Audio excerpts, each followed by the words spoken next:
नमस्ते।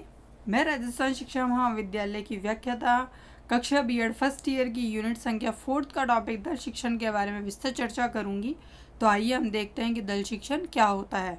दल शिक्षण का सूत्रपात इंग्लैंड में मॉनिटर पद्धति के रूप में हुआ। इसका प्रारंभ लंकास्टर व बेल ने किया।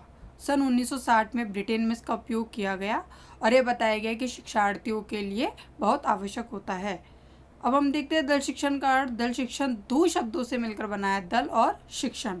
दल का मतलब होता है दो या दो से अधिक व्यक्ति या अध्यापक। शिक्षण का मतलब होता है अधिगम हेतु उचित परिस्थितियों का निर्माण करना। अतः जहाँ पर दो या दो से अधिक अध्यापक एक दूसरे का सहयोग करते हुए शिक्षार्थियों के समूह के लिए किसी विषय विशेष का शिक्षण करते हैं तो उसे हम क्या कहते हैं, दल शिक्षण कहते हैं। मतलब जहाँ पर दो या दो से अधिक अध्यापक एक दूसरे का सहयोग करते हुए शिक्षार्थियों के समूह के लिए किसी विषय विशेष का शिक्षण करते हैं उसे हम क्या कहते हैं, दल शिक्षण कहते हैं। अब हम देखते हैं इसकी परिभाषा में पहला आता है शैलिन व ओल्ड के अनुसार। दल शिक्षण अनुदेशात्मक मतलब सूचना संगठन का वह प्रकार है जिसमें शिक्षण प्रदान करने वाले व्यक्तियों को कुछ छात्र सौंप दिए जाते हैं। शिक्षण प्रदान करने वालों की संख्या दो या उससे अधिक होती है। उन्हें अध्यापक का दायित्व सौंपा जाता है जो एक ही छात्र समूह को संपूर्ण विषय वस्तु का एक साथ शिक्षण करते हैं। नेक्स्ट है माइकल जे ऑप्टर के अनुसार दो या दो से अधिक कालांशों में शिक्षण का सामूहिक उत्तरदायित्व उन अध्यापकों पर होता है जो मिलकर एक दल का निर्माण करते हैं।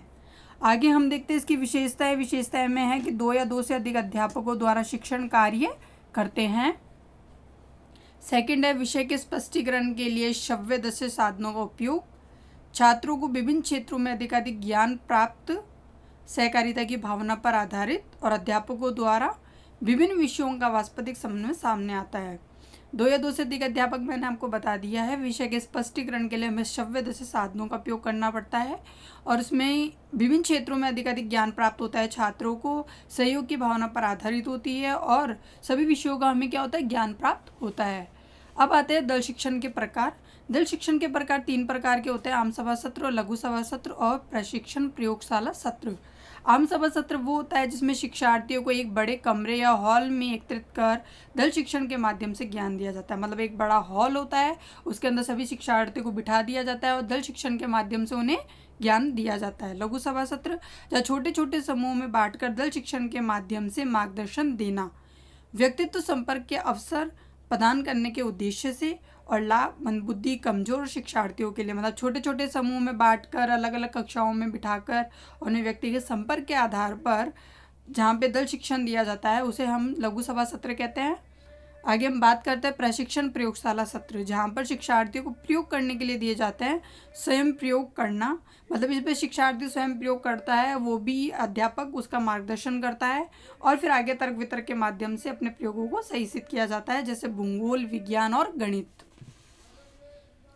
आगे आता है दल शिक्षण की कार्यप्रणाली। दल शिक्षण की कार्यप्रणाली 5 रूपों में विभाजित की गई है। दल के अध्यापकों का चुनाव, मुख्य अध्यापक का चुनाव चयन, आम सभा सत्र, लघु सभा सत्र और मूल्यांकन।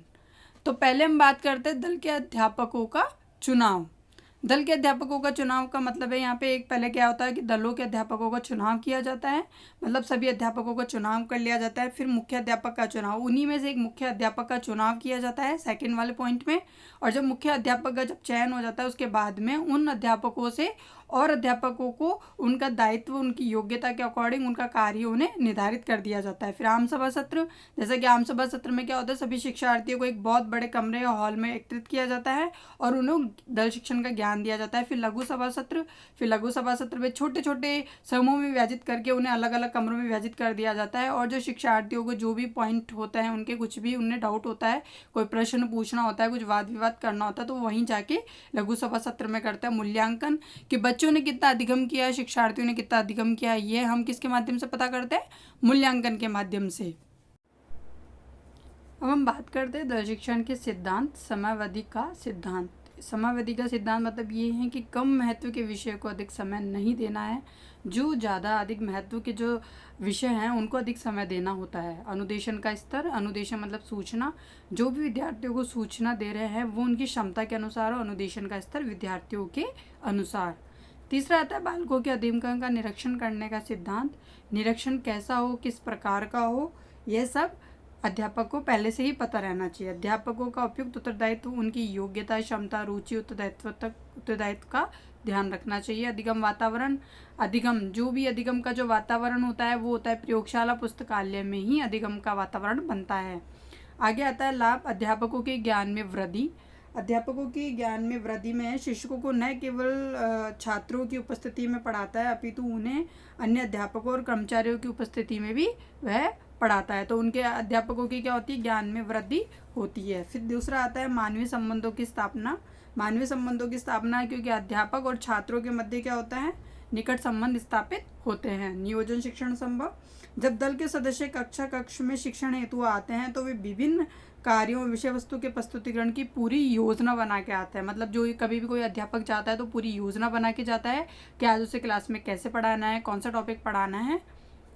चौथा आता है विशिष्टीकृत अनुदेशन संभव, विभिन्न विषयों तथा कार्यों के लिए विशिष्ट अध्यापकों तथा व्यक्ति दल का गठन करते हैं और ये विशिष्ट व्यक्ति अपने अपने विषयों से संबंधित विशिष्ट अनुदेशन प्राप्त करते हैं। वार्ताओं के लिए अवसर, अध्यापकों को और छात्रों को उपयोगी बात करने का अवसर मिलता है। अनुशासन में वृद्धि होती है, जहाँ पे 2-3 अध्यापक एक साथ बैठते हैं तो वहाँ पे क्या होता है, आपके अनुशासन की समस्या उत्पन्न नहीं होती है। आगे हम बात करते हैं दल शिक्षण की सीमाएं क्या है। दल शिक्षण की सीमाओं में पहला हमारा आता है अतिरिक्त व्यवस्था की आवश्यकता। बिल्कुल हमें अतिरिक्त व्यवस्था की आवश्यकता पड़ती है, बड़ा हॉल हमें व्यवस्थित करना पड़ता है इत्यादि। समन्वय स्थापना में कठिनाई, समन्वय स्थापना में तीव्र व्यक्तिगत भिन्नताओं के कारण अनेक बार दल संयोजक को विभिन्न अध्यापकों तथा अन्य कर्मचारियों के कार्य में समन्वय करने में कठिनाई आती है। आर्थिक भार भी बढ़ता है। स्वतंत्र शिक्षण का हनन, कुछ ऐसे सफल अध्यापक होते हैं जो अकेले बहुत ही प्रभावी शिक्षण अपने छात्रों को प्रदान करते हैं, तो दल शिक्षण ऐसे सफल अध्यापक को निराश करता है क्योंकि यहाँ वे सफल शिक्षण का श्रेय स्वयं नहीं ले पाते। सहयोग की भावना अनिवार्य होती है इसके अंदर। और फिर आता है सुझाव, छात्रों की संख्या कक्ष के अनुपात में हो। अध्यापक को अपने विषय में दक्ष होना चाहिए। अध्यापकों की संख्या निश्चित हो, मतलब 3 या 4 से ज़्यादा अध्यापक नहीं होने चाहिए। आवश्यक सामग्री का पूर्व में चयन कर लेना चाहिए जिसका अनुकूलन समय पर उपयोग कर सके। मतलब आवश्यक सामग्री है उसका पूर्व में ही अपन को क्या करने लेना चाहिए, चयन कर लेना चाहिए कि ये समय पर हम उसका उपयोग कर सके।